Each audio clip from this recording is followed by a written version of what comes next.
When you need to build up your team to handle the growing chaos at work, use Indeed Sponsored Jobs. It gives your job post the boost it needs to be seen and helps reach people with the right skills, certifications, and more. Spend less time searching and more time actually interviewing candidates who check all your boxes. Listeners of this show will get a $75 sponsored job credit at Indeed.com/podcast. That's Indeed.com/podcast. Terms and conditions apply. Need a hiring hero? This is a job for Indeed Sponsored Jobs. Los soldados más entrenados de Roma cayeron al piso como muertos.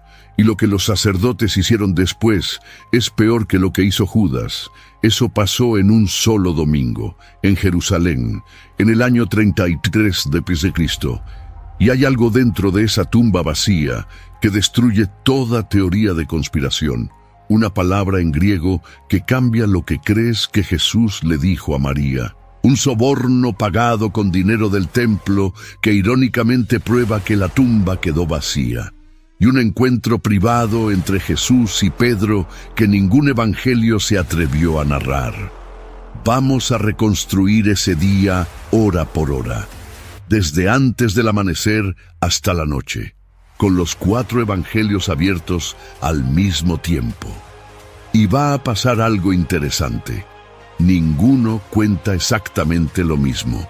Hay detalles que parecen contradecirse y eso es justamente la evidencia de que nadie se puso de acuerdo para fabricar nada. Empezamos. Es de noche. Sábado. Jerusalén está en silencio. Pero no es un silencio normal. Es tenso, incómodo. La ciudad más ruidosa de Oriente Medio está muda. Es el Sabbat dentro de la semana de Pascua, lo que los rabinos llamaban Shabbat Hagadol. Juan 19:31 lo confirma. Aquel día de reposo era de gran solemnidad, sábado doblemente sagrado, y para que entiendas lo que eso significa, necesitas ver Jerusalén como era. Según el historiador Joaquim Jeremías, la ciudad tenía entre 20 y 30.000 habitantes, pero en Pascua esa cifra se multiplicaba por 6, más de 180.000 personas, según los cálculos más conservadores. Tiendas improvisadas cubrían cada colina. Alfred Edersheim describe calles intransitables, puentes reparados semanas antes para soportar la oleada. Los animales para el sacrificio llenaban los corrales. El olor era incienso, sangre animal, sudor y pan horneado. Todo esto conforme a Números 19:16, que obligaba a blanquear las tumbas cercanas a los caminos para evitar impureza ritual. En medio de ese frenesí, el viernes anterior, Roma había ejecutado públicamente a un hombre que medio Jerusalén había recibido con palmas 5 días antes. La crucifixión fue en el Gólgota a la hora tercera según Marcos 15:25. Luego, 3 horas de oscuridad sobre toda la tierra, de mediodía a 3 de la tarde, según Mateo 27:45. Y después, la muerte. Y ahora, sábado. Silencio. Las autoridades religiosas habían conseguido lo que querían. El problema galileo estaba resuelto, o eso creían. Los discípulos estaban dispersos. Pedro probablemente seguía destrozado después de haber negado 3 veces a su maestro, exactamente como Jesús lo había predicho en Lucas 22:34. Juan había estado al pie de la cruz y había recibido el encargo de cuidar a María, la madre de Jesús, según Juan 19:26-27. Los demás habían huido. Marcos 14:50 lo dice sin adornos. Entonces todos los discípulos, dejándole, huyeron. Pero hay un grupo que no huyó, un grupo que la historia ha relegado al segundo plano y que sin embargo fue el protagonista absoluto de ese domingo: las mujeres. Lucas 23:55-56 registra un detalle fascinante.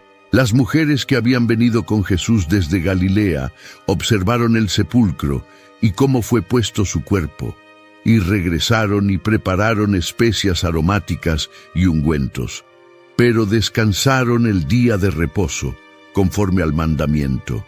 Fíjate en lo que hace Lucas. Nos dice que las mujeres vieron dónde colocaron el cuerpo, tomaron nota mental de la ubicación exacta. No era un grupo de personas confundidas que después se equivocaron de tumba.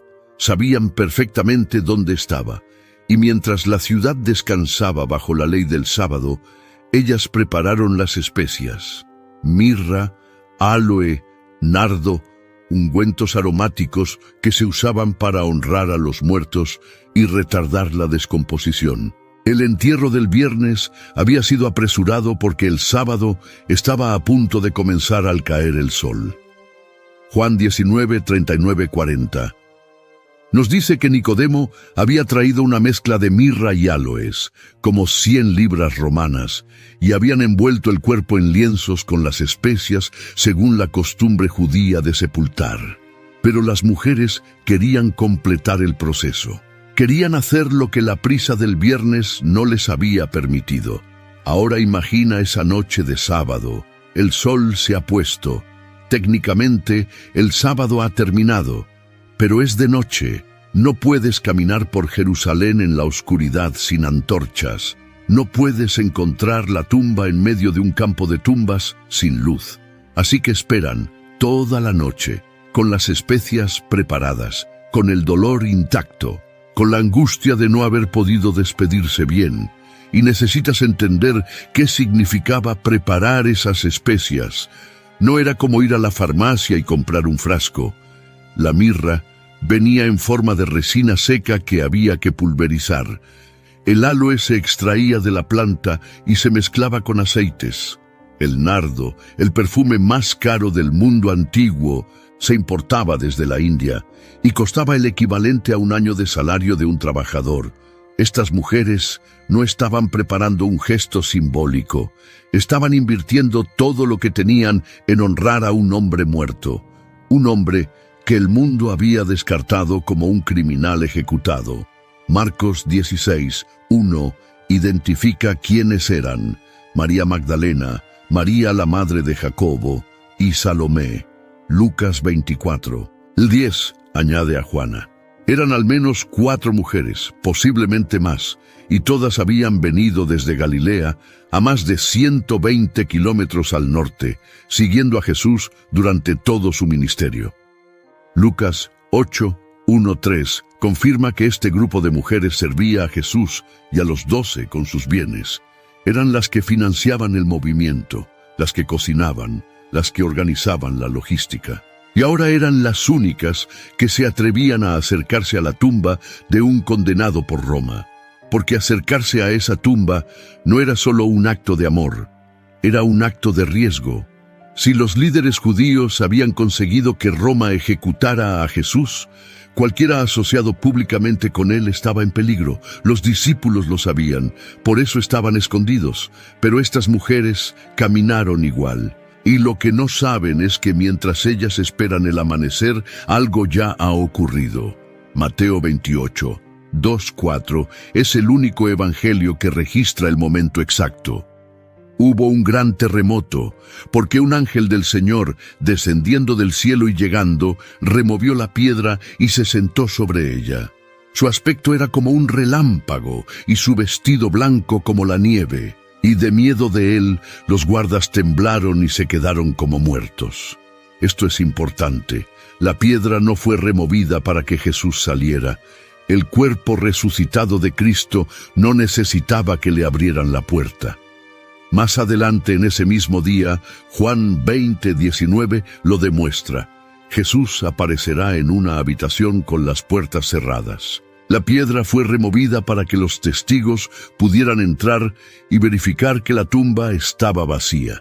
Y hay algo que la mayoría pasa por alto: los guardias. Mateo 27, 62-66. Narra que los principales sacerdotes y los fariseos fueron a Pilato el día después de la crucifixión y le dijeron: «Señor, nos acordamos que aquel engañador dijo, viviendo aún, después de 3 días resucitaré. Manda pues que se asegure el sepulcro hasta el 3er día, no sea que vengan sus discípulos de noche y lo hurten y digan al pueblo: resucitó de entre los muertos». Y Pilato respondió: «Ahí tenéis una guardia, id, aseguradlo como sabéis». Entonces fueron y aseguraron el sepulcro, sellando la piedra y poniendo la guardia. Esto cambia todo, porque significa que la tumba no estaba simplemente cerrada con una roca, estaba sellada con el sello oficial romano, que romperlo significaba pena de muerte, y estaba custodiada por soldados profesionales, no pastorcitos con palos, legionarios romanos entrenados para la guerra.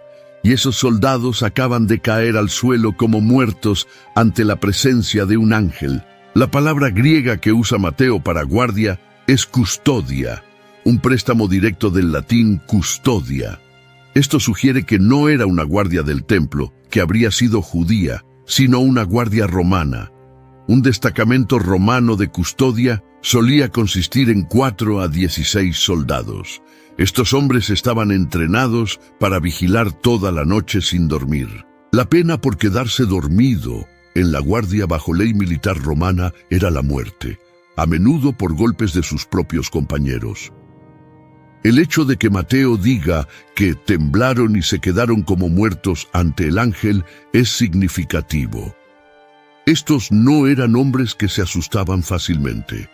Habían visto combate, habían visto crucifixiones, habían visto la muerte de cerca, y lo que vieron esa madrugada los dejó paralizados. Piénsalo desde su perspectiva. Estás haciendo guardia frente a la tumba de un judío ejecutado, un trabajo que probablemente considerabas absurdo y aburrido, y de repente la tierra tiembla bajo tus pies. Una luz más intensa que cualquier cosa que hayas visto atraviesa la oscuridad, y una figura que no es humana mueve una piedra de 2 toneladas como si fuera una moneda. ¿Qué haces? Exactamente lo que dice Mateo. Caes como muerto. Ahora sí, es la madrugada del primer día de la semana. Marcos 16:2 dice que muy de mañana, el primer día de la semana, vinieron al sepulcro, ya salido el sol. Pero Juan 20:1 dice que María Magdalena fue al sepulcro siendo aún oscuro. No se contradicen. Lo que pasa es que María Magdalena salió antes que las demás. Salió cuando todavía estaba oscuro, pero el grupo completo llegó cuando ya empezaba a clarear. Piensa en María Magdalena por un segundo. Esta mujer había sido liberada de 7 demonios según Marcos 16:9 y Lucas 8:2. 7. No 1 ni 2. 7 espíritus inmundos la habían atormentado, y Jesús la había liberado completamente. Ella le debía su vida, su cordura, su identidad, y ahora el hombre que la había restaurado estaba muerto, envuelto en lienzos dentro de una tumba fría, y ella caminaba en la oscuridad, con especias en las manos, para hacer lo único que le quedaba, ungir su cuerpo sin vida. La preocupación que tenían era práctica. Marcos 16:3 lo registra. ¿Quién nos removerá la piedra de la entrada del sepulcro? Esas piedras funerarias podían pesar entre 1 y 2 toneladas. No las movían 2 o 3 mujeres solas. Necesitaban ayuda, pero caminaban de todos modos, sin plan, sin músculo, solo con amor y especias. Si estás escuchando esto ahora y sientes que hay algo en tu vida que es una piedra demasiado grande para mover, que hay un obstáculo que simplemente no sabes cómo superar, quédate con esta imagen, porque Dios ya había movido la piedra antes de que ellas llegaran. Cuando María Magdalena llega a la tumba y ve que la piedra ha sido removida, no piensa en resurrección. Juan 20:2 registra su reacción inmediata. Corrió hacia Simón Pedro y al otro discípulo, el que Jesús amaba, y les dijo: «Se han llevado del sepulcro al Señor y no sabemos dónde le han puesto». Su primera conclusión no fue milagro, fue robo. Alguien se llevó el cuerpo. Y esto es evidencia poderosa. Si los discípulos hubieran inventado la resurrección, si esto fuera una conspiración planificada, la reacción de María no sería pánico y confusión, sería celebración. Resucitó como dijo, pero no. Su reacción es completamente humana, completamente real. Se llevaron el cuerpo y no sabemos dónde. Mientras María corre a buscar a Pedro, las otras mujeres llegan a la tumba, y aquí cada evangelio aporta su perspectiva. Marcos 16:5 dice que vieron a un joven sentado al lado derecho, vestido de una ropa larga blanca, y se espantaron. Lucas 24:4 habla de dos varones con vestiduras resplandecientes que se pusieron junto a ellas. Mateo 28:5 describe al ángel que había movido la piedra. El mensaje es el mismo en todos. No está aquí, pues ha resucitado, como dijo. Venid, ved el lugar donde fue puesto el Señor. Mateo 28:6. Y luego, id pronto y decid a sus discípulos que ha resucitado de los muertos. Mateo 28:7. Ahora puedes ponerte en la piel de estas mujeres. Acababan de caminar en la oscuridad con especias para un muerto, y ahora un ser de aspecto sobrenatural les dice que el muerto ya no está, que resucitó, que vayan a contarlo. Marcos 16:8 describe su estado. Y salieron huyendo del sepulcro porque les había tomado temblor y espanto. Ni decían nada a nadie porque tenían miedo. El temblor, el espanto, el miedo. Marcos no esconde la reacción humana, no la embellece, no las presenta como heroínas serenas, las presenta como lo que eran, mujeres aterradas que acababan de enfrentarse a algo que sobrepasaba cualquier marco de referencia. Y hay algo que necesitas entender sobre por qué esto es tan significativo. En el siglo I, en la cultura judía, el testimonio de una mujer no tenía validez legal. El Talmud, en Rosh Hashanah 1:8, lo dice sin rodeos. Las mujeres no eran consideradas testigos fiables en un tribunal. Josefo escribió que su testimonio no debía aceptarse. Era un mundo donde la voz femenina simplemente no contaba, y ahí está la trampa para cualquier escéptico. Si los autores de los evangelios hubieran inventado la resurrección, habrían puesto a Pedro como primer testigo, a Juan, a un sacerdote, a alguien con credibilidad legal ante su audiencia judía. Nadie inventa un testimonio que debilita su propia causa, a menos que ese testimonio sea verdad, a menos que los hechos fueran tan conocidos que no podías cambiarlos. El erudito Richard Bauckham argumenta que este es uno de los indicadores más fuertes de historicidad en todo el relato. Pero hay algo todavía más fuerte. Jesús no solo permitió que las mujeres fueran las primeras en saber, las comisionó. Mateo 28:10. No temáis, id, dad las nuevas a mis hermanos. En una cultura que descartaba la voz femenina, el resucitado eligió precisamente esa voz para la noticia más importante de la historia. No fue accidente, fue declaración. Si esto te hizo pensar en lo que acabas de escuchar de una manera diferente, si acabas de conectar algo que no habías conectado antes, dale like a este video, porque lo que viene es todavía más fuerte. Mientras las mujeres corren con la noticia, el relato se mueve a dos hombres, Pedro y Juan. Juan 20:3-4 dice, y salieron Pedro y el otro discípulo y fueron al sepulcro. Corrían los dos juntos, pero el otro discípulo corrió más aprisa que Pedro y llegó primero al sepulcro. Piensa en la dinámica de esta carrera. Pedro es mayor, Juan es más joven, pero hay algo más que la edad en esa diferencia de velocidad. Pedro carga con un peso que Juan no tiene. Pedro lo negó. Hace apenas 2 noches, mientras Jesús era juzgado, Pedro juró que no lo conocía, 3 veces. Y Lucas 22:61-62 registra que en la tercera negación, Jesús se volvió y miró a Pedro. Y Pedro salió y lloró amargamente. Esa mirada lo persigue, ese llanto no ha parado. Y ahora corre hacia una tumba vacía, sin saber si lo que va a encontrar es esperanza, o la confirmación final de que perdió la oportunidad de decirle lo que debió haber dicho.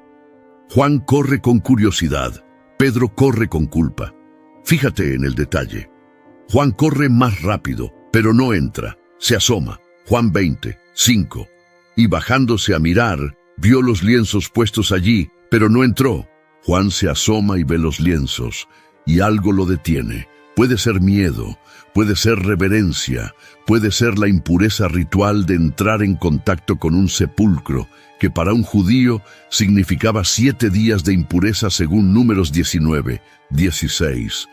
Entonces llega Pedro, y Pedro, siendo Pedro, entra directamente. Juan 20, 6, 7 registra lo que vio. Luego llegó Simón Pedro tras él y entró en el sepulcro, y vio los lienzos puestos allí, y el sudario que había estado sobre la cabeza de Jesús, no puesto con los lienzos, sino enrollado en un lugar aparte. Este detalle del sudario enrollado aparte es uno de los detalles más pequeños y más poderosos de todo el relato. Piénsalo. Si alguien robó el cuerpo, ¿por qué se tomaría el tiempo de quitar el sudario de la cara, doblarlo cuidadosamente y dejarlo en otro lugar? Un ladrón de tumbas agarra el cuerpo y se va. No se detiene a doblar la ropa. Y si los discípulos lo robaron como acusaron los sacerdotes, ¿por qué el desorden parcial? ¿Por qué dejar los lienzos pero llevarse el cuerpo desnudo? Tomorrow morning is knocking. Stock your fridge now. How about a creamy mocha frappuccino drink? Or a sweet vanilla? Smooth caramel maybe? Or a white chocolate mocha? Whichever you choose, delicious coffee awaits. Find Starbucks Frappuccino drinks wherever you buy your groceries. Lo que Pedro vio no encajaba con ninguna explicación humana. Los lienzos estaban puestos allí, como si el cuerpo simplemente hubiera desaparecido de dentro de ellos. El sudario estaba enrollado aparte, como si alguien se hubiera tomado el tiempo de dejarlo ordenado. Era una escena que no tenía sentido desde ningún ángulo humano. Y para entender el peso de esto, necesitas saber cómo funcionaba el entierro judío del siglo I. Según las costumbres documentadas en la Mishnah y confirmadas por hallazgos arqueológicos, el cuerpo se lavaba, se ungía con aceites aromáticos y luego se envolvía en vendas de lino. Los brazos y las piernas se ataban con tiras de tela.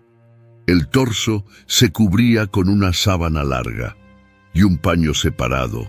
El sudario o soudarión en griego se colocaba sobre el rostro.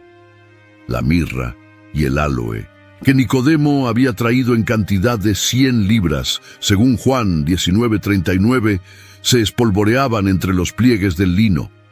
Con el tiempo, las especias resinosas se endurecían y los lienzos se pegaban al cuerpo como una especie de capullo.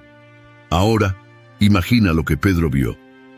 Los lienzos estaban ahí, la forma del cuerpo probablemente todavía visible en ellos, pero el cuerpo no estaba. Era como si alguien hubiera pasado a través de la tela sin desenvolverse, como si la materia física simplemente hubiera dejado de estar dentro de su envoltura. No había señales de que los lienzos hubieran sido desenrollados, no había señales de forcejeo, no había señales de nada que cualquier mente humana pudiera procesar, y el sudario enrollado aparte. Algunos estudiosos han señalado que en la costumbre judía de la época, cuando un maestro terminaba de comer y dejaba su servilleta doblada, significaba que iba a volver. Si la dejaba arrugada, significaba que había terminado. Aunque esta tradición no está documentada con la solidez suficiente para darla como hecho, la imagen es poderosa. El sudario doblado como señal de que el dueño de esa tumba no había terminado, iba a volver. Juan 20:8 dice: entonces entró también el otro discípulo que había venido primero al sepulcro, y vio y creyó. Juan vio los lienzos vacíos y el sudario enrollado, y creyó. ¿En qué creyó? El versículo siguiente lo aclara. Porque aún no habían entendido la Escritura, que era necesario que Él resucitase de los muertos. Juan 20:9. Es decir, no creyeron porque recordaron las profecías. Creyeron porque la evidencia física dentro de esa tumba era innegable, y luego se fueron a casa. Juan 20:10. Y volvieron los discípulos a los suyos. Imagínate eso. Entraste a una tumba vacía, viste evidencia de algo sobrenatural y te fuiste a tu casa. No organizaste una marcha, no gritaste por las calles, te fuiste a tu casa, porque estabas confundido, abrumado y probablemente aterrado. Pero María Magdalena no se fue. Juan 20:11 dice que ella estaba fuera llorando junto al sepulcro. Mientras Pedro y Juan se fueron, ella se quedó, llorando. Y al asomarse al sepulcro, vio 2 ángeles con vestiduras blancas, sentados el uno a la cabecera y el otro a los pies, donde el cuerpo de Jesús había sido puesto. Los ángeles le preguntan: «Mujer, ¿por qué lloras?». Y ella responde: «Porque se han llevado a mi Señor, y no sé dónde le han puesto». Juan 20:13. Sigue pensando en robo. Sigue sin esperar resurrección. Su dolor es tan profundo que ni la presencia de ángeles la consuela. Y entonces ocurre algo que cambió la historia para siempre. Juan 20:14-16. Cuando había dicho esto, se volvió y vio a Jesús que estaba allí, mas no le conoció. Jesús le dijo: «Mujer, ¿por qué lloras? ¿A quién buscas?». Ella, pensando que era el hortelano, le dijo: «Señor, si tú lo has llevado, dime dónde lo has puesto y yo lo llevaré». Jesús le dijo: «María». Volviéndose ella le dijo: «Raboni», que quiere decir maestro. Una sola palabra, su nombre, María. Y con esa palabra ella lo reconoce. No lo reconoció por su apariencia, no lo reconoció por su ropa, lo reconoció por cómo dijo su nombre, porque solo una persona en el universo decía su nombre así. Solo Jesús la llamaba de esa manera, solo Él la conocía tan profundamente que el sonido de su nombre en su boca era inconfundible. En Juan 10:3, Jesús había dicho: «Las ovejas oyen su voz y a sus ovejas llama por nombre», no por categoría, no por grupo, por nombre. Y María, en ese jardín, en ese amanecer, escuchó su nombre y supo que estaba viva otra vez. No porque la muerte la hubiera tocado a ella, sino porque sin Él, ella había estado muerta en vida desde el viernes. La tradición rabínica enseñaba que Dios conoce a cada persona por su nombre. Isaías 43:1 dice: «Ahora así dice Jehová, creador tuyo, oh Jacob, y formador tuyo, oh Israel. No temas, porque yo te redimí, te puse nombre, mío eres tú». Lo que ocurrió en ese jardín no fue simplemente un reencuentro entre un maestro y su discípula. Fue una demostración de que la resurrección no es un evento cósmico abstracto, es personal, es íntimo, tiene nombre, y el nombre era María. El primer encuentro con el Cristo resucitado no fue en un templo, no fue ante sacerdotes, no fue en un acto público, fue en un jardín, en privado, con una mujer que lloraba, con alguien que el mundo religioso de su época habría descartado como testigo. Y Jesús eligió aparecerse a ella primero. Si alguien que conoces necesita escuchar esto hoy, comparte este video, porque este mensaje no es solo sobre lo que pasó hace 2000 años, es sobre lo que puede pasar en la vida de alguien ahora mismo. Juan 20:17. Registra lo que Jesús le dijo después: «No me toques, porque aún no he subido a mi Padre, mas ve a mis hermanos y diles: subo a mi Padre y a vuestro Padre, a mi Dios y a vuestro Dios». Esa frase, «no me toques» o «no me retengas», como traducen algunas versiones del griego me mou haptu, ha generado siglos de debate. El verbo griego hapto, en la forma en que aparece aquí, no significa solo tocar, significa agarrar, aferrarse, retener. Jesús no le estaba diciendo que no pudiera tocarlo, le estaba diciendo que no lo retuviera, que no intentara mantenerlo como era antes, porque la relación iba a cambiar. Él ya no sería el rabino que caminaba a su lado por los caminos de Galilea, sería algo más, algo que ella todavía no podía comprender. Y fíjate en el encargo: ve a mis hermanos. Hasta ese momento, Jesús nunca había llamado hermanos a sus discípulos. Los llamaba discípulos, seguidores, amigos, pero nunca hermanos. La resurrección cambió la relación. Ya no eran siervos de un maestro, eran hermanos de un primogénito. Romanos 8:29 lo confirma después, para que Él sea el primogénito entre muchos hermanos. Mientras todo esto pasa en la tumba y sus alrededores, al otro lado de Jerusalén hay una reunión de emergencia. Mateo 28. 11:15 narra algo que casi nunca se predica.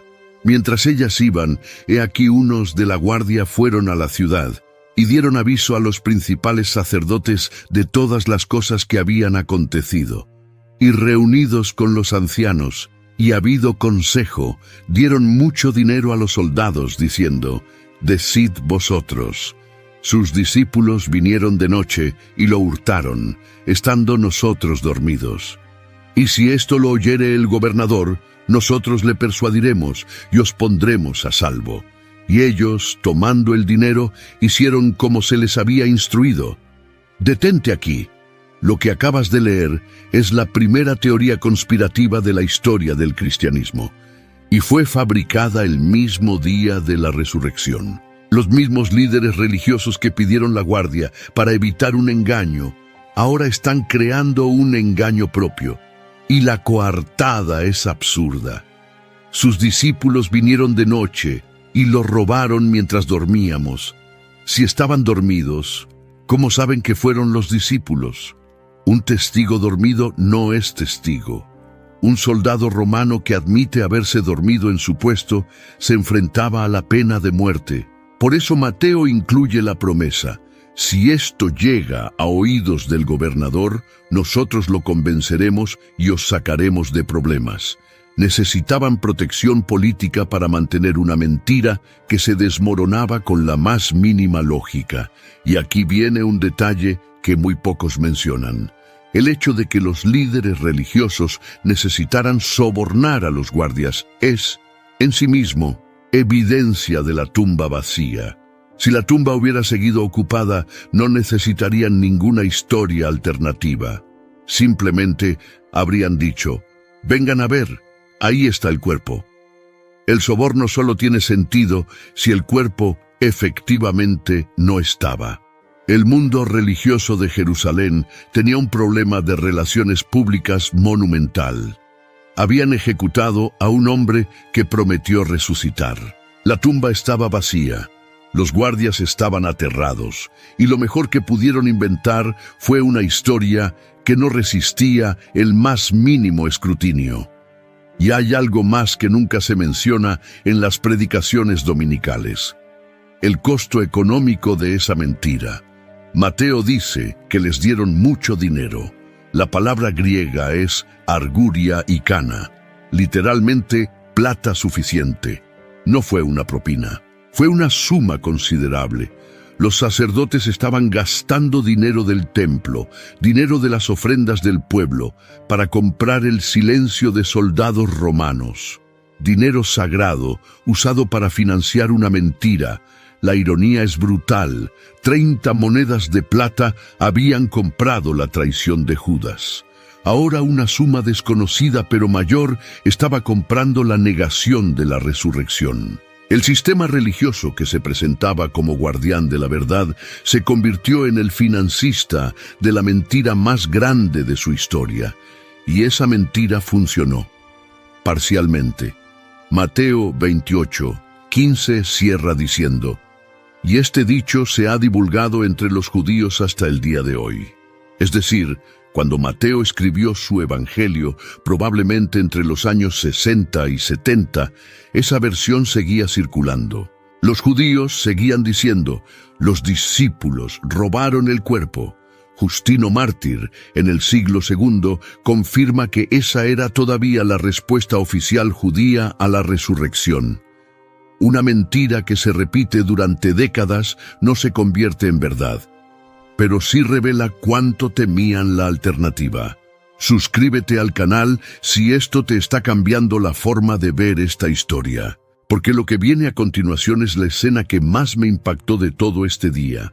Ahora avanzamos a la tarde, y aquí el relato de Lucas nos regala una de las escenas más cinematográficas de toda la Biblia.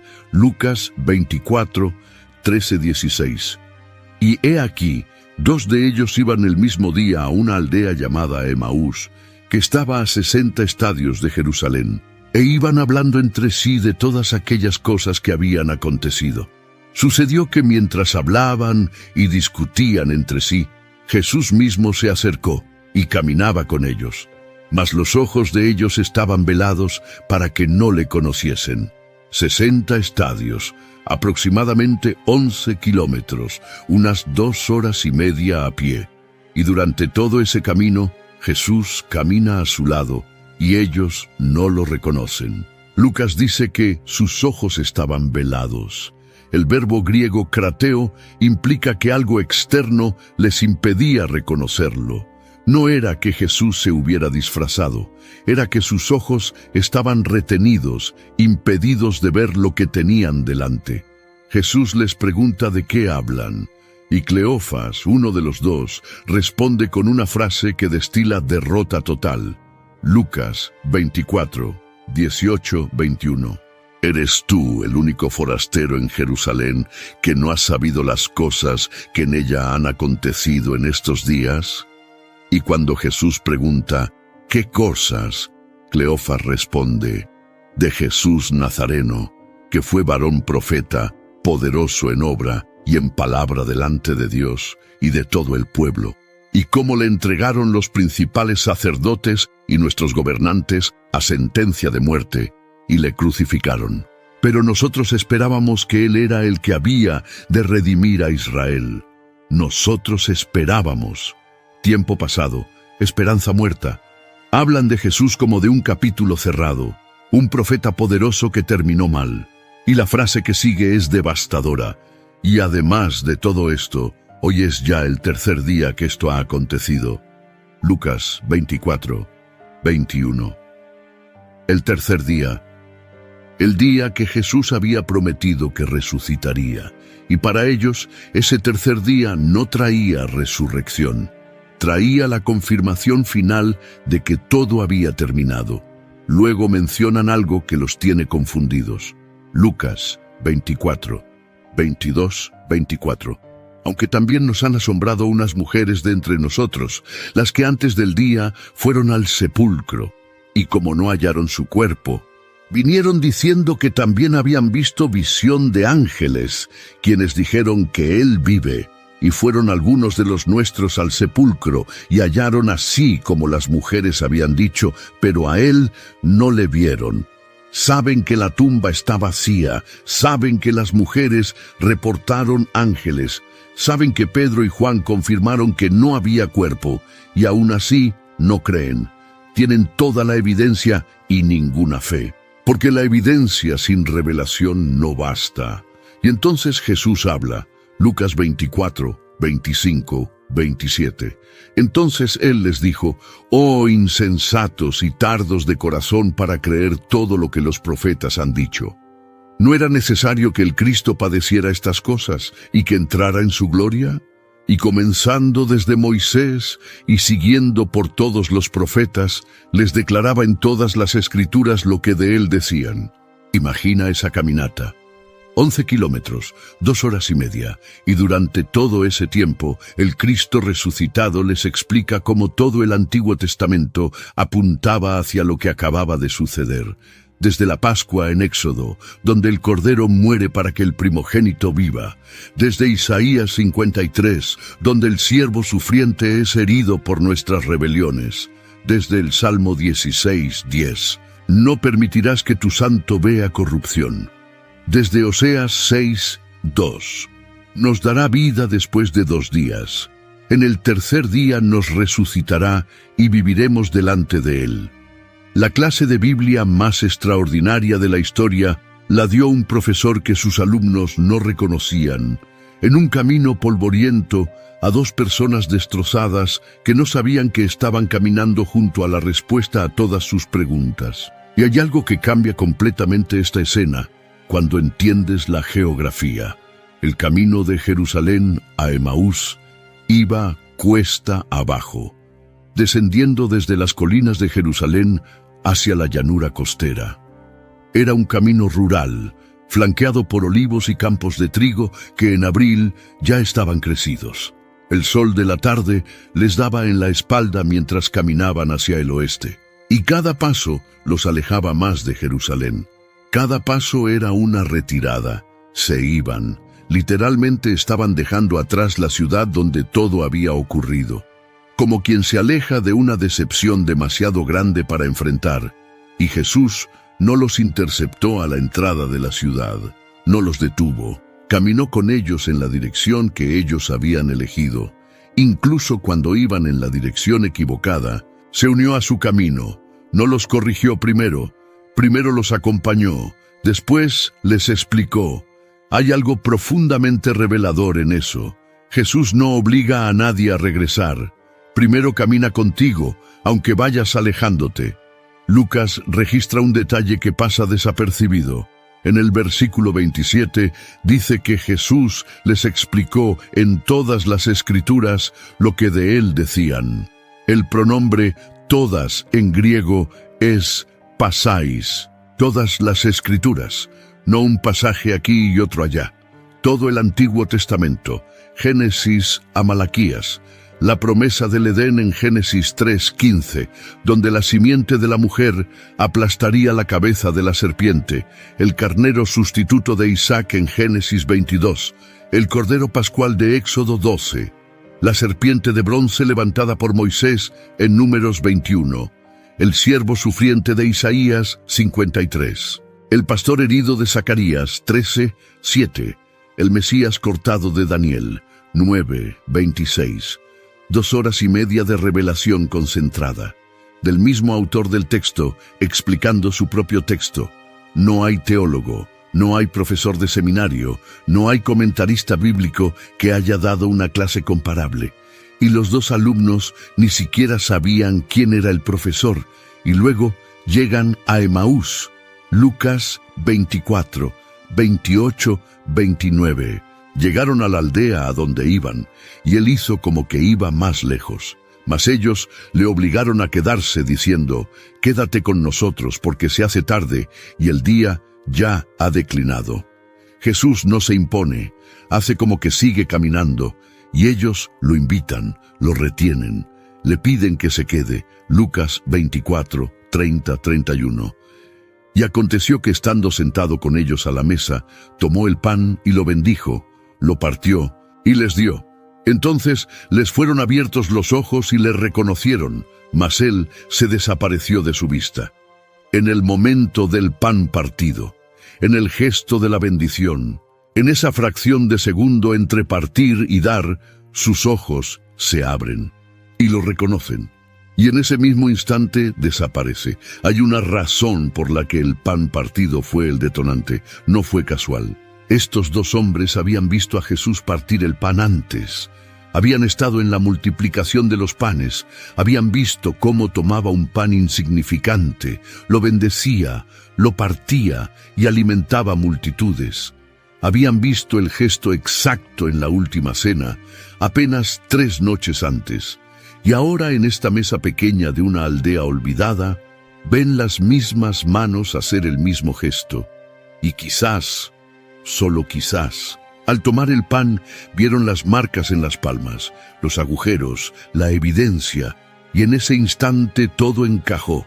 El corazón ardiente durante el camino, la escritura que cobraba sentido, las profecías que se completaban, y ahora las manos heridas que partían pan. Lucas no dice que Jesús desapareció lentamente. El verbo griego aphantos egeneto significa literalmente se hizo invisible. Un instante estaba allí. Al siguiente no se fue caminando, no se despidió, simplemente dejó de ser visible, como si su presencia física solo hubiera sido necesaria hasta que ellos pudieron verlo con los ojos correctos. La reacción de ellos es inmediata. Lucas 24, 32. Y se decían el uno al otro, ¿no ardía nuestro corazón en nosotros mientras nos hablaba en el camino Y cuando nos abría las Escrituras, el corazón ya lo sabía, el cuerpo ya lo sentía, pero los ojos necesitaron el pan partido para ver lo que el Espíritu ya había reconocido. Fíjate en esa expresión, ardía nuestro corazón. En griego, kaiomene, ardiendo, quemando. No era un sentimiento tibio, no era una corazonada suave, era fuego. Y ellos lo habían sentido durante las 2 horas y media de caminata. Lo habían sentido mientras el desconocido les explicaba las Escrituras, pero no lo habían identificado. A veces, la presencia de Dios está tan cerca que la confundes con emoción, con coincidencia, con un buen momento. Y solo cuando miras hacia atrás te das cuenta de que tu corazón estaba ardiendo porque Él estaba caminando a tu lado. Y lo que hacen después desafía toda lógica humana. Lucas 24:33. Y levantándose en la misma hora, volvieron a Jerusalén. Acaban de caminar 11 kilómetros. Es de noche, los caminos son peligrosos. Hay bandidos, no hay iluminación. Y estos dos se levantan en la misma hora y caminan 11 kilómetros de regreso, en la oscuridad, sin descanso. ¿Por qué? Porque cuando has visto al resucitado, la oscuridad ya no te detiene. Cuando llegan a Jerusalén, encuentran a los 11 reunidos, y antes de que puedan hablar, los reciben con una noticia. Ha resucitado el Señor verdaderamente, y ha aparecido a Simón. Lucas 24:34. Espera, ¿apareció a Simón, a Pedro? ¿Cuándo? Ningún evangelio narra esa aparición en detalle. Pablo la confirma en 1 Corintios 15:5, y que apareció a Cefas y después a los 12. Pero los evangelios no la cuentan.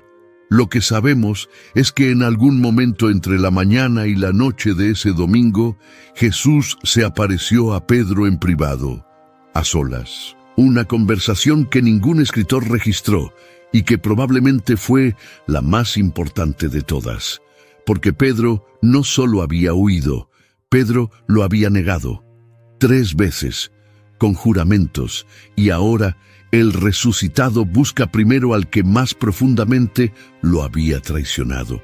¿Por qué ningún evangelio narra esa conversación? Algunos estudiosos creen que Pedro mismo pidió que no se registrara, que lo que se dijeron en ese encuentro era demasiado personal, demasiado íntimo, demasiado doloroso para convertirlo en texto público. Marcos, que según la tradición temprana escribió su evangelio basándose en los sermones de Pedro, no incluye ni una línea sobre este encuentro. Si Pedro era su fuente, Pedro decidió guardar silencio sobre ese momento. Hay cosas entre Dios y una persona que no se predican, que no se publican, que se guardan en el corazón como un tesoro que nadie más puede entender. Lo que sí sabemos es el resultado. El Pedro que negó a Jesús junto al fuego en el patio del sumo sacerdote se convirtió en el Pedro que predicó sin miedo ante miles en Pentecostés. Algo ocurrió en ese encuentro privado que restauró no solo su fe, sino su identidad. No solo fue perdonado, fue reconstruido. Y más adelante, junto a otro fuego, junto al mar de Galilea, Jesús completaría la restauración preguntándole 3 veces, ¿me amas? Según Juan 21:15-17. Una pregunta por cada negación, un sí por cada no lo conozco. Pero eso fue después. Ese primer encuentro del domingo fue solo el comienzo. Si en este momento sientes que has fallado demasiado, que te has alejado demasiado, que tu negación fue demasiado grande, mira lo que hace Jesús. No espera a que Pedro lo busca él primero, en privado, sin testigos, sin humillación pública.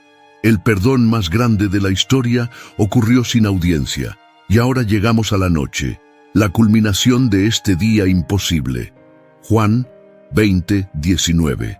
Cuando llegó la noche de aquel mismo día, el primero de la semana, estando las puertas cerradas en el lugar donde los discípulos estaban reunidos por miedo de los judíos, vino Jesús y puesto en medio les dijo, «Paz a vosotros». Puertas cerradas, por miedo. Piénsalo. Los discípulos están escondidos, aterrados, probablemente esperando que los arrestaran a ellos también. Y de repente, sin abrir ninguna puerta, Jesús está en medio de ellos. Y lo primero que dice no es un reproche, no es ¿dónde estaban cuando me crucificaron? No es ¿por qué huyeron todos? Lo primero que dice es paz a vosotros. Shalom Aleichem, la bendición judía más profunda, la paz que trasciende las circunstancias. Y esto no es un saludo casual. En la cultura judía del primer siglo, Shalom no significaba simplemente que no haya guerra, significaba integridad, plenitud, bienestar completo. Cuando Jesús dice paz a vosotros a un grupo de hombres que lo habían abandonado, que habían corrido cuando Él más los necesitaba, que habían roto cada promesa que le habían hecho, lo que está diciendo es, los acepto tal como están. No necesitan componerse primero, no necesitan disculparse primero, no necesitan demostrar que merecen mi presencia. Mi paz no depende de su rendimiento. Este es el momento más contracultural de todo el domingo de Pascua, porque en el mundo antiguo, cuando un rey era traicionado por sus generales, la respuesta era ejecución. Cuando un maestro era abandonado por sus discípulos, la respuesta era expulsión. Cuando un líder era negado por sus seguidores, la respuesta era venganza. Y Jesús, con toda la autoridad del resucitado, con un cuerpo que atraviesa paredes y que ha derrotado a la muerte misma, entra en esa habitación y dice, paz, no justicia, no castigo, no me las van a pagar. Paz. Juan 20:20. Y cuando les hubo dicho esto, les mostró las manos y el costado. Y los discípulos se gozaron viendo al Señor. Les mostró las heridas, las manos atravesadas por los clavos, el costado abierto por la lanza, el cuerpo resucitado todavía llevaba las marcas de la crucifixión. No las borró, no las sanó, las conservó, porque esas heridas ya no eran señales de derrota, eran trofeos de victoria. Lucas 24:36-43 añade un detalle que los otros evangelios no incluyen. Los discípulos, aterrados, pensaron que veían un fantasma, y Jesús les dijo, ¿por qué estáis turbados y vienen a vuestro corazón estos pensamientos? Mirad mis manos y mis pies, que yo mismo soy, palpad y ved, porque un espíritu no tiene carne ni huesos, como veis que yo tengo.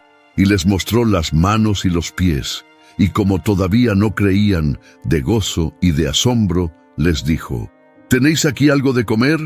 Entonces le dieron parte de un pez asado y un panal de miel. Y él lo tomó y comió delante de ellos. Jesús resucitado comió pescado, no porque necesitara comer, sino para demostrar que era real, que era físico, que no era un fantasma ni una alucinación colectiva, un cuerpo glorificado que atraviesa puertas, pero que también mastica pescado. Una realidad que supera cualquier categoría humana. Y este detalle destruye cada teoría alternativa que se ha inventado en 2000 años. ¿Alucinación colectiva? Las alucinaciones no comen pescado. ¿Desmayo en la cruz? Un hombre medio muerto no atraviesa puertas cerradas. ¿Mito legendario? Los mitos no incluyen detalles tan banales como un trozo de pescado asado. Los inventores de leyendas hacen brillar a sus héroes, no los ponen masticando para convencer a sus amigos de que son reales. Hay algo profundamente tierno en esta escena.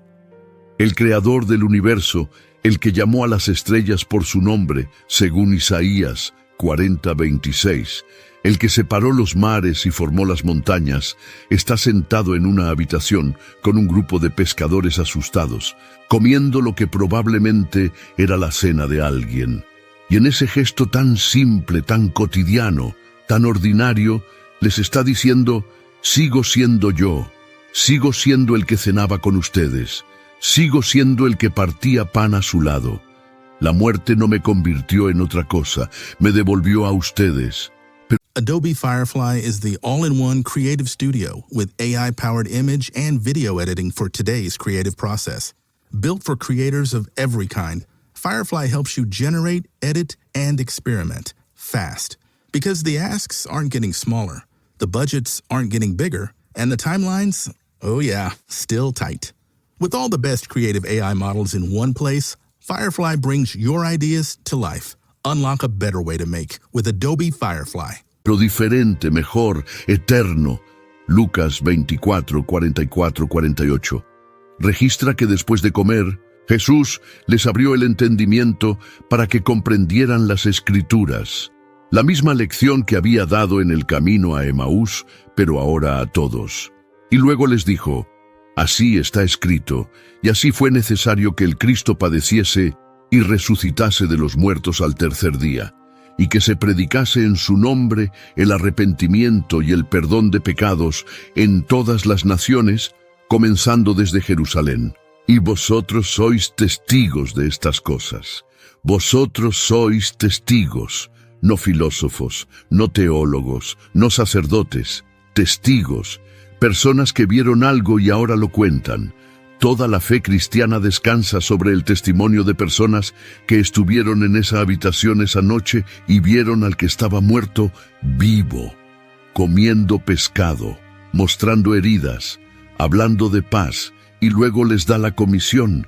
Juan 20, 21-23. Entonces Jesús les dijo otra vez, paz a vosotros, como me envió el Padre, así también yo os envío. Y habiendo dicho esto, sopló y les dijo, recibid el Espíritu Santo. El mismo aliento que creó a Adán en Génesis 2, 7, ahora crea algo nuevo en los discípulos. La resurrección no es solo un evento del pasado, es una comisión para el futuro. No vinieron para ver un milagro, vinieron para ser enviados. Pero hay alguien que no estaba allí. Juan 20, 24. Pero Tomás, uno de los 12, llamado Dídimo, no estaba con ellos cuando Jesús vino. No sabemos por qué no estaba. Quizás estaba más asustado que los demás. Quizás necesitaba estar solo con su dolor. Quizás simplemente no podía soportar estar en un grupo que hablara del hombre que acababan de perder. Lo que sabemos es que cuando le contaron lo que habían visto, su respuesta fue categórica. Juan 20, 25. Si no viere en sus manos la señal de los clavos, y metiere mi dedo en el lugar de los clavos, y metiere mi mano en su costado, no creeré. Tomás no pide ver a Jesús, pide tocar las heridas, pide evidencia táctil, quiere meter el dedo en los agujeros, quiere introducir la mano en el costado abierto. Es una demanda casi grotesca en su especificidad, pero es profundamente humana, porque Tomás no estaba siendo rebelde, estaba siendo honesto. Estaba diciendo, he visto demasiado dolor en las últimas 72 horas como para creer en algo bonito sin pruebas. Y lo más impactante es que Tomás no estaba pidiendo algo irracional. Estaba pidiendo lo mismo que los otros ya habían recibido. Juan 20:20 dice que Jesús les mostró las manos y el costado a los discípulos, y ellos creyeron después de ver. Tomás simplemente estaba pidiendo la misma evidencia que los demás ya habían tenido. Su duda no era mayor que la incredulidad inicial de los otros. La diferencia es que él no estuvo presente cuando la evidencia fue presentada, y Jesús no lo rechazó por eso. 8 días después, volvió específicamente por él, pero eso ya no ocurrió en el domingo de Pascua. Eso es otra historia para otro momento. Pero hay algo que sí necesitas saber antes de que terminemos con este día. Algo sobre el impacto histórico de lo que ocurrió en esas 24 horas. Los historiadores, incluso los no creyentes, reconocen que algo ocurrió en Jerusalén ese domingo que transformó un grupo de seguidores derrotados en un movimiento imparable. El historiador N.T. Wright, en su obra de 800 páginas sobre la resurrección, argumenta que no existe ninguna explicación histórica alternativa que dé cuenta adecuada de lo que pasó después. Los discípulos no tenían motivación para inventar una resurrección. En el mundo judío, el Mesías no moría. Un Mesías crucificado era una contradicción en los términos. Si Jesús hubiera muerto y se hubiera quedado muerto, la respuesta lógica habría sido buscar otro candidato mesiánico, como de hecho ocurrió con otros movimientos mesiánicos de la época que simplemente se disolvieron tras la muerte de su líder. Pero estos no se disolvieron. Estos cambiaron de dirección. Dejaron de buscar un Mesías político que liberara a Israel de Roma y empezaron a proclamar algo que ningún judío esperaba, que el Mesías había venido, había muerto como sacrificio y había resucitado al tercer día. Y estaban tan convencidos de esto que estaban dispuestos a morir por ello. La tradición registra que Pedro fue crucificado cabeza abajo, que Santiago fue decapitado, que los demás enfrentaron persecución, prisión y muerte. Las personas mienten para obtener beneficio, poder o protección. Estos hombres no obtuvieron ninguna de las tres cosas, solo obtuvieron sufrimiento, y ninguno se retractó. Algo pasó ese domingo, algo real, algo que convirtió a Pedro, el que negó 3 veces, en el hombre que predicó ante miles en Pentecostés. Algo que convirtió a Santiago, el hermano de Jesús, que según Marcos 3:21 pensaba que estaba loco, en el líder de la iglesia de Jerusalén. Algo que convirtió a Saulo de Tarso, el perseguidor más violento de los cristianos, en Pablo, el misionero más prolífico de la historia.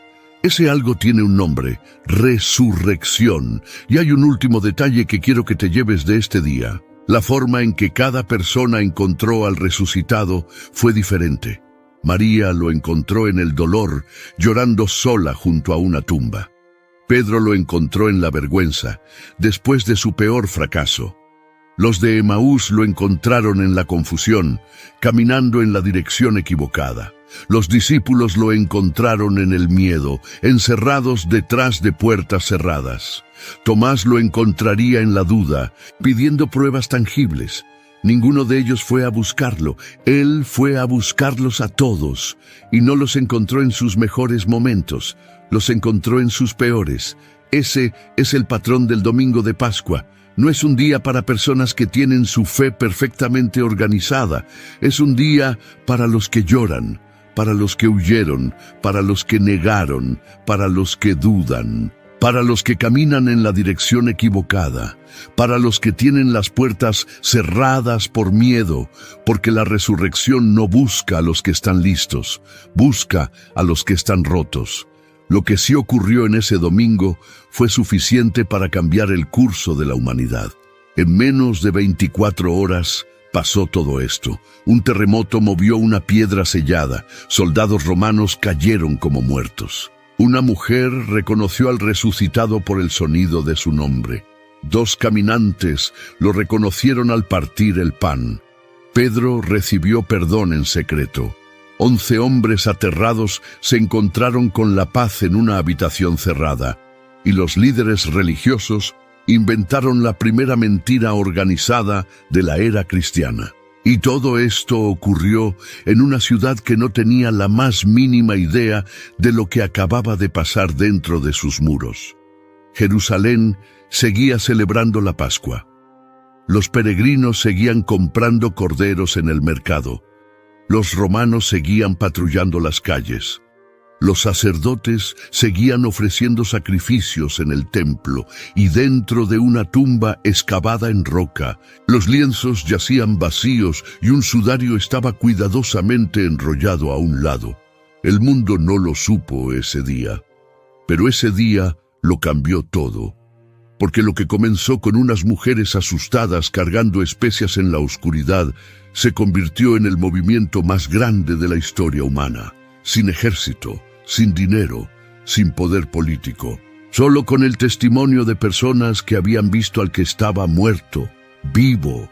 Primera de Corintios 15, 3-6, escrita por Pablo apenas 20 años después, registra la fórmula más antigua de la fe cristiana, que Cristo murió por nuestros pecados, conforme a las Escrituras, y que fue sepultado, y que resucitó al tercer día, conforme a las Escrituras, y que apareció a Cefas, y después a los 12. Después apareció a más de 500 hermanos a la vez, de los cuales muchos viven aún. Pablo está diciendo, si no me creen, vayan a preguntarles. Los testigos siguen vivos, verificable, confrontable. No es un mito de tercera generación, es un testimonio de primera mano con testigos accesibles. Ese domingo en Jerusalén no fue un cuento de hadas. Fue un día de confusión, miedo, lágrimas, carreras, puertas cerradas, sobornos, caminatas en la oscuridad y un pescado asado comido por un hombre que había estado muerto. Fue desordenado, fue caótico, fue completamente humano y por eso fue completamente real. La tumba sigue vacía, el sudario sigue enrollado y la invitación sigue abierta. La misma voz que dijo María en un jardín, la misma que dijo paz a vosotros en una habitación cerrada, la misma que partió pan en un camino polvoriento, esa misma voz dice tu nombre ahora. La pregunta no es si ocurrió. La evidencia dice que sí. La pregunta es ¿qué vas a hacer con eso? Lo que vas a ver en pantalla ahora conecta directamente con algo que dejé a propósito sin explicar en este video. Algo sobre ese encuentro privado entre Jesús y Pedro que ningún evangelio se atrevió a narrar en detalle. Haz clic.